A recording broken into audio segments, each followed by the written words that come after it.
to our next speaker, Thomas Degen from Cakes. Thomas, are you ready? Yes.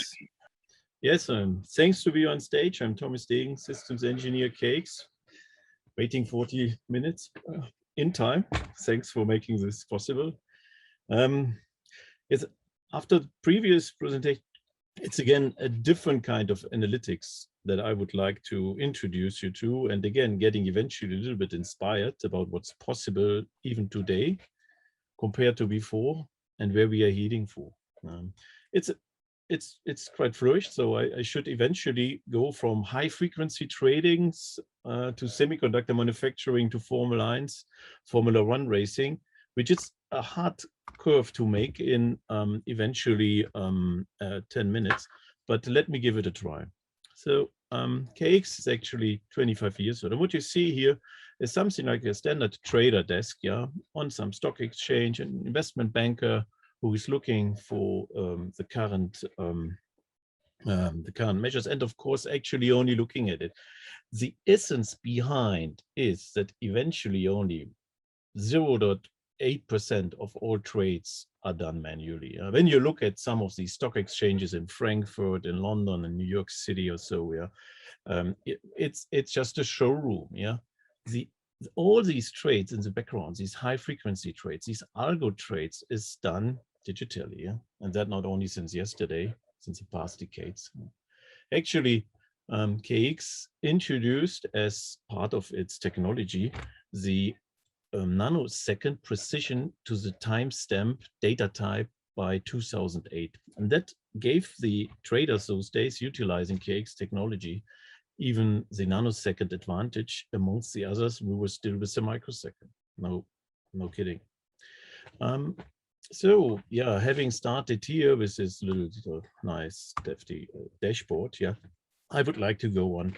KX, the technology being so efficient on the trader floors, on the stock exchanges, and for the regulators in trade surveillance amongst the various trading places on globe, yeah, has been mature set. And then 5, 6, 7 years ago, the KX owners thought about what about transporting, bringing this technology even to other industries, yeah, because they've seen here some similarities, yeah. It's about the growth of data. It's about the massive requirement to have even on specific chipsets, yeah, which are deployed eventually on some equipment, yeah, already some pre-processing power.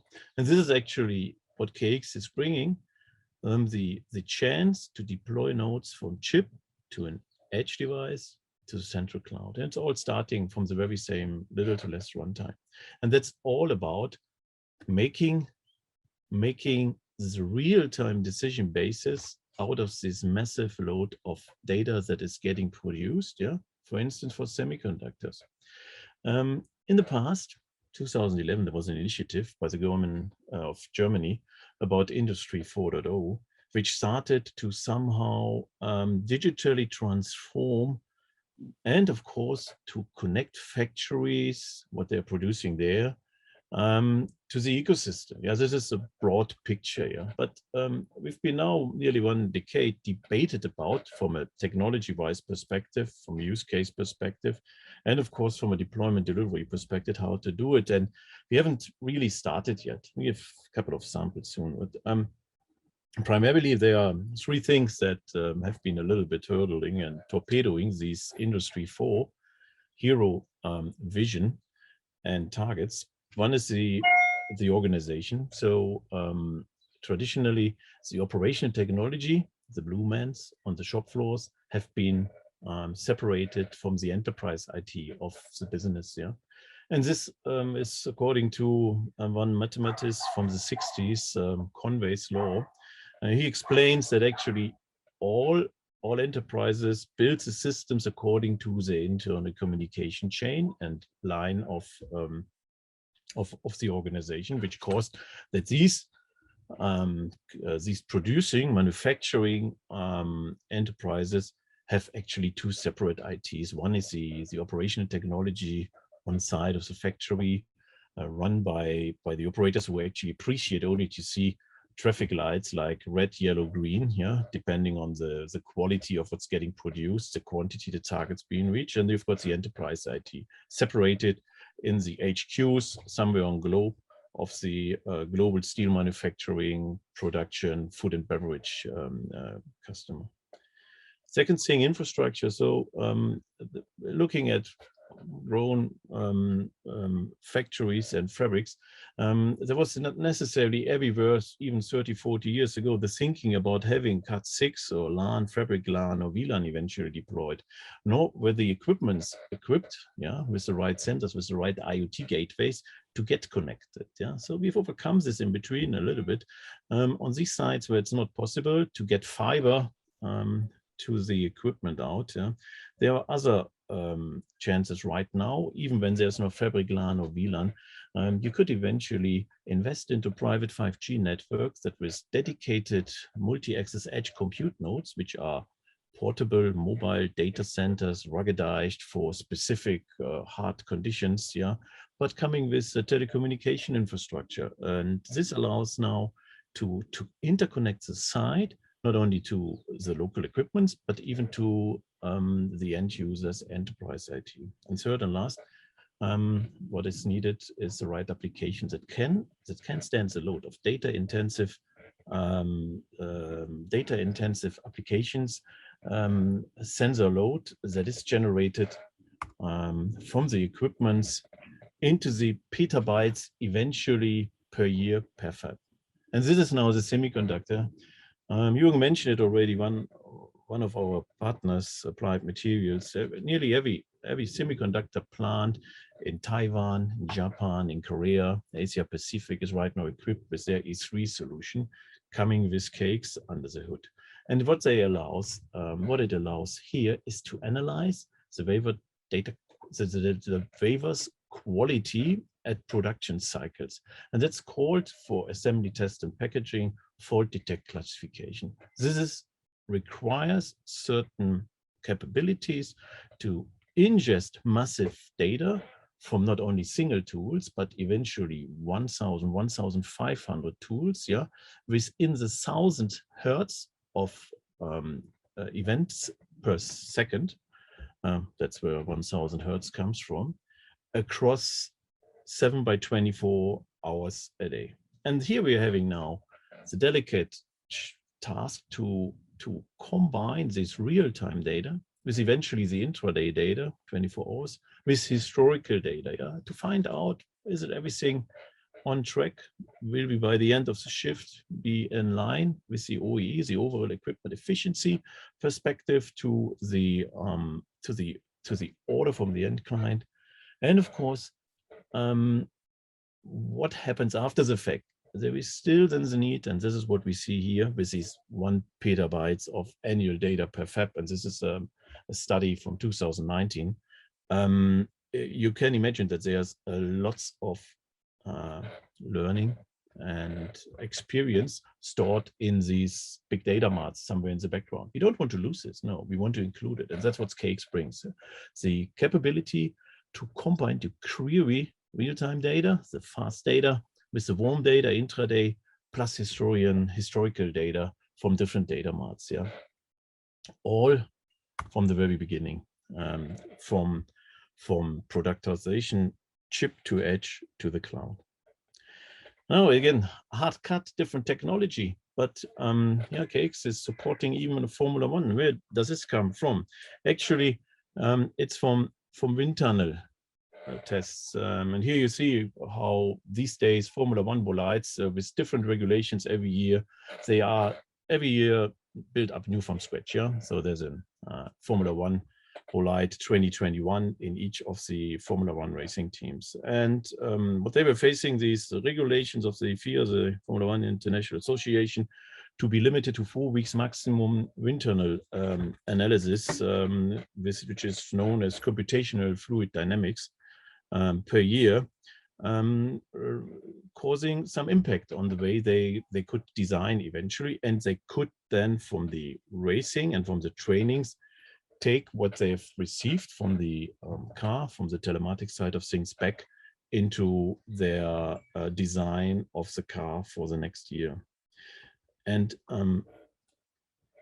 we are proud to announce that just 6 weeks ago, after 18 months of hard work, the Formula One team of Alpine R1 celebrated their first win. Actually, that happens the Friday after they officially announced KX as being their analytics supplier for the time being. So that was no wonder for us actually that they won that race after this official suppliership announcement of us. And I would like to go now from the computation fluid dynamics part of the analytics to the telematics side of things, and why it is so important and why there is a constant learning requiring the right technologies behind to make the race win happen and to win actually the championship in the year. So actually, I'm just having here a couple of properties, KPIs, restrictions listed, what applies to Formula One racing cars. And here that's under 5 seconds on 1 to 160 kilometers per hour. In the corners, the drivers experience 5G when they are going full brake, eventually 6G acceleration. There are 1,000 plus brake horsepower in a 1.6 V6 power unit. And then it's all around, it's the ECU, the electronic control unit, yeah. And there is the need to transform the mechanical and heat energy to electricity and back.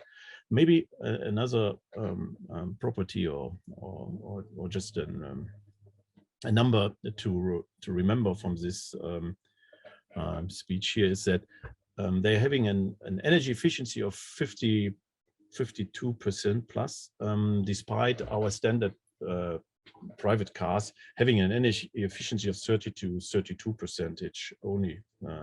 And this comes then with the need to identify in this 2-hour racing time, yeah, the right spots for refueling, eventually tiring up, changing the tires, and going back on track, maybe with even some changing conditions like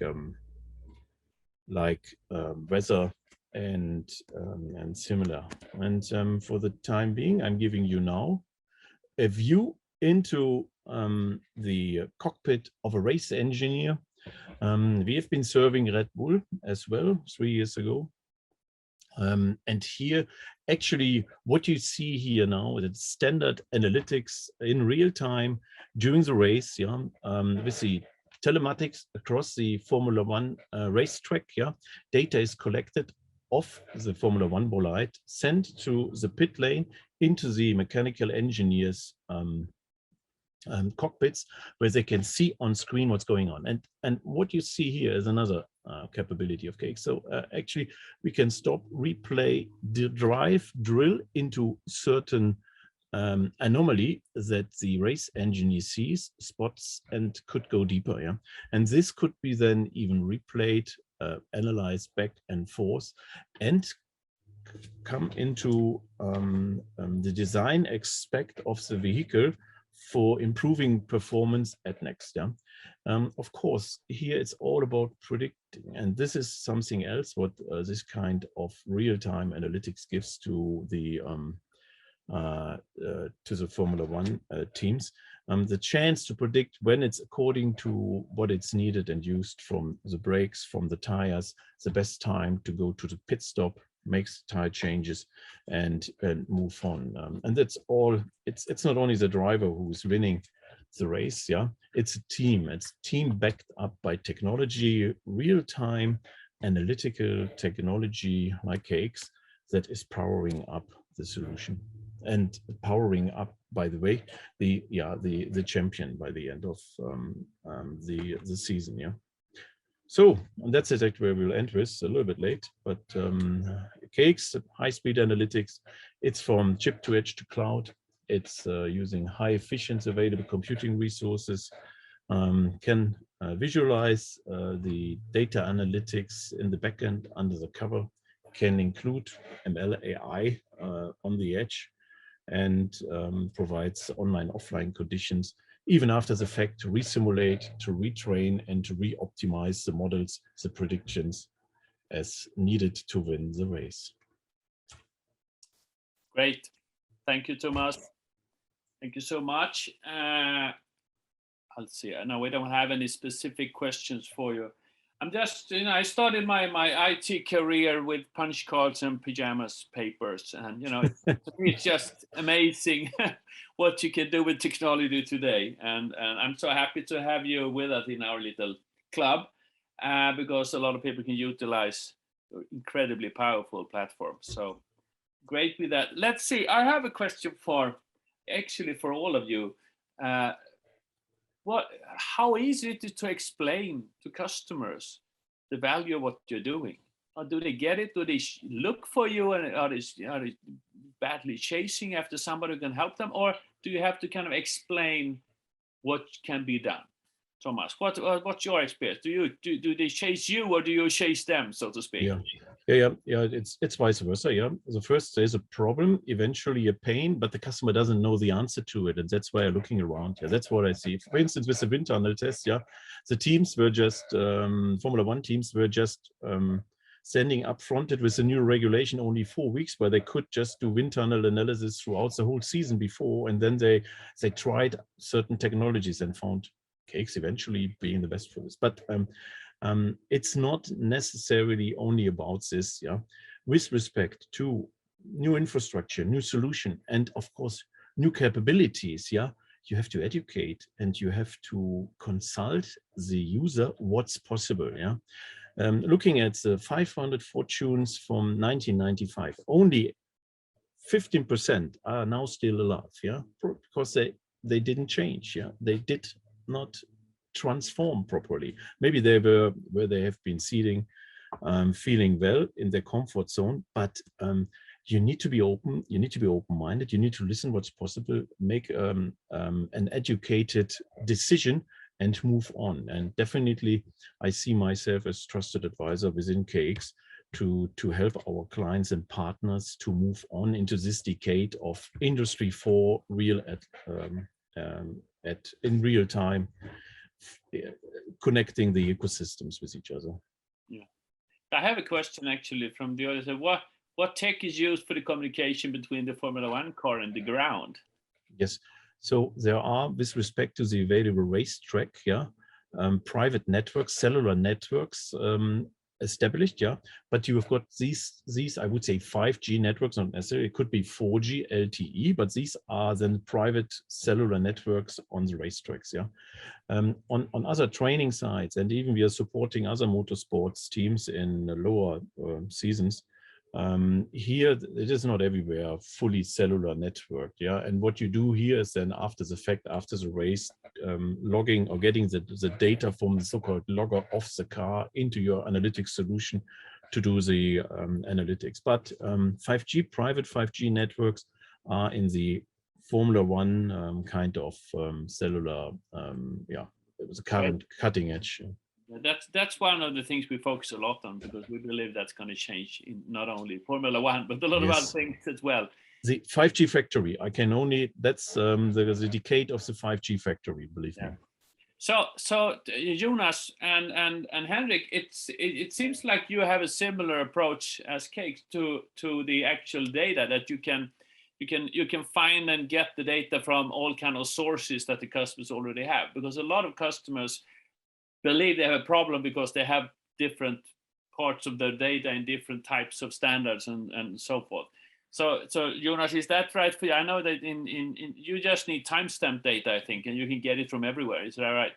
Yeah, that's correct. And I'm very inspired of Henrik's presentation. He made it so simple, and it was nice. Well, you need sales efficiency as well one day. Yeah, but Henrik, the same goes for you, Henrik. I mean, you don't focus too much on where the actually data comes from, but you can get it all one way or another into the system, right? Yeah, and one challenge we have together with the clients that we meet, the prospects that we meet, is that they, in 100% of the cases, think that it's too big of a hassle to gather the data. They look at their really big legacy systems and think, how do we integrate with that? But what we most in 80% of the cases, it's actually quite simple. It's setting up automated file exports, automated, and we don't want it to touch the data, don't sort it. We want the unstructured data, kind of data dump to us in very different ways. And we have, with that, set up our kind of robots and systems to find the appropriate right data and populate the KPIs. Great. I have a question from the audience, Henrik, to you, Henrik. What is the reaction of the salespeople using Goal Plan compared to Salesforce or something like that? Well, it depends on the kind of company that you are. If you have 10, 20, 30, 40, 50 salespeople working with long sales cycles, maybe Goal Plan is not the right tool for you. We work more with the kind of more B2C related sales organizations, where the transaction is a bit faster, where the people are, there's more people in the sales organizations. And also, Salesforce to us is a data source. Pretty much is if you go to a store, you have the point of sale system, which is a data source. So we pull the Salesforce data and kind of lie on top of that, together with the sales competition tool and the e-learning and the insights and all the communication. So we'll take Salesforce into Goal Plan and kind of showcase that. Brilliant. I would like to thank a lot the speakers, because having experienced people sharing their insights and experience is really something we should be really happy to have.